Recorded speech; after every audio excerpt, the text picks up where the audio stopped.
The music was too loud, the lights too dim, and I was already planning my escape when I felt a hand wrap around my wrist. Not tight, not aggressive, just certain. I turned and froze. It was her, Aisha, my friend Hamza's older sister. And before I could even process why she was standing this close to me, why her eyes looked like they'd been searching for something all night, she leaned in just enough for me to hear her voice over the chaos and said, "You're the reason I came tonight."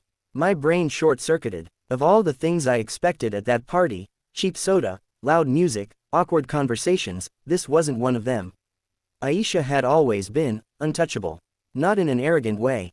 Just distant, like someone who existed in a slightly different world. She was older than us by 3 years, already in university, already past the phase of stupid parties and meaningless drama. Or so I thought. I swallowed, trying to act normal. I didn't even know you were coming. She didn't smile. I wasn't. Not until this afternoon. There was something heavy in her tone. Something serious. And suddenly, the party didn't feel like a party anymore. It felt like a setup. I met Hamza in college about a year ago. He was the kind of guy who made friends effortlessly, loud laugh, quick jokes, always surrounded by people. I was the opposite, quiet, observant, the guy who listened more than he spoke. We balanced each other out. I'd been to his house a few times. That's how I knew Aisha. Or, knew of her. She was usually in her room, studying, or leaving just as I arrived. We exchanged polite nods, maybe a salam. That was it, but there was one moment I never forgot. It was months ago. I had gone over to return Hamza's notebook. He wasn't home yet, so his mother asked me to wait. I sat in the living room, scrolling through my phone, when I heard quiet crying from the kitchen. I didn't mean to eavesdrop. But when I looked up, I saw Aisha standing by the sink, her back turned, shoulders shaking. For a second, I hesitated. It wasn't my place, but something in me couldn't ignore it. So I walked in slowly and said, "Are you okay?" She startled, quickly wiping her face, clearly embarrassed. "Yeah, I'm fine." She wasn't. Anyone could see that. I didn't push. I just reached for a glass, filled it with water, and gently placed it beside her. Just in case. She looked at the glass, then at me, and for the first time, I saw past the composed, distant version of her. She looked tired. "Thanks," she whispered. I nodded and left it at that. No questions, no advice, no awkward sympathy, just presence. And honestly, I forgot about it after that. Or at least, I thought I did. Back at the party, her grip on my wrist loosened, but she didn't let go completely. "Can we talk?" she asked. "Yeah, sure." She guided me through the crowd, out to the balcony where it was quieter. The night air felt cool against my skin, a sharp contrast to the suffocating heat inside. For a moment, neither of us spoke. She leaned against the railing, looking out into the darkness. "I've been trying to figure out how to say this," she finally said. My heart was beating faster than it should have been. "I don't even know what this is," I admitted. She let out a soft, nervous laugh. "Yeah, that makes sense." Then she turned to me. "Do you remember that day in the kitchen?" I blinked. Of all the things she could bring up, that. "Yeah," I said slowly. "I thought you didn't. I mean, it wasn't exactly something to forget." She smiled faintly, but it didn't reach her eyes. "You didn't ask me anything," she said. "You didn't try to fix it. You didn't make it awkward." I shrugged. "You didn't look like you wanted to talk." "I didn't," she said.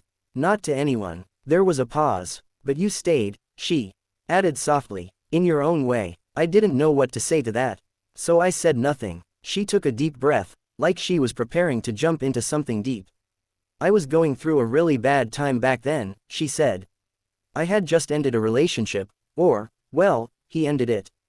After 2 years, I stayed quiet, letting her speak. He told me I was too much. Too emotional. Too complicated." Her voice wavered slightly, and I believed him. Something in my chest tightened. I stopped talking to my friends. I avoided everyone, even my family. She laughed bitterly. I convinced myself that if I stayed quiet, stayed small, I wouldn't be too much for anyone. I clenched my jaw. I'd seen that kind of damage before. Words like that, they stick. "They don't," I said before I could stop myself. She looked at me. "People don't break because they're too much," I continued. "They break because someone made them feel like they are." She held my gaze for a second longer than expected. Then she looked away. That's exactly what I needed to hear back then, she whispered. The silence between us wasn't uncomfortable anymore. It felt honest. So what changed? I asked gently. She smiled, but this time, it was real. Small, but real. You did. I almost laughed. Okay, no, there's no way. I'm serious, she said. I shook my head. Aisha, I gave you a glass of water and minded my own business. That's not exactly life-changing. It was to me. Her voice was steady now. Everyone else either ignored me completely, or tried to fix me like I was broken, she said. You didn't do either. You treated me like I was, still me. I didn't know what to do with that. So I started noticing things, she continued. The way you talk to people. The way you listen. The way you don't make everything about yourself. I felt my face heat up. You've been observing me. She laughed. That sounds creepy when you say it like that. It kind of is. Maybe a little, she admitted. But it helped. She straightened, facing me fully now. I started opening up again. Slowly, I reached out to my friends. I focused on my studies. I stopped blaming myself for everything. That's really good, I said, genuinely. It is, she agreed. And I don't think I would have gotten there if you hadn't reminded me, without even trying, that not everyone sees me as a problem to solve. Her words hit deeper than I expected. Because the truth was, I didn't think I'd done anything special. I just did what felt right. And that's why you came tonight? I asked. She nodded. I heard you were going to be here, she said. And I realized, I never actually thanked you. You don't have to. I do. She stepped closer. Close enough that I could see the faint scar on her eyebrow.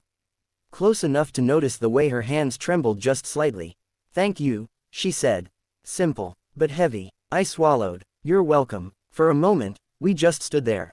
Two people who barely knew each other, yet somehow shared something real. Also, she added, her lips curving into a playful smile, I wanted to see if you're always this awkward, or if it's just around me. I laughed, the tension finally breaking.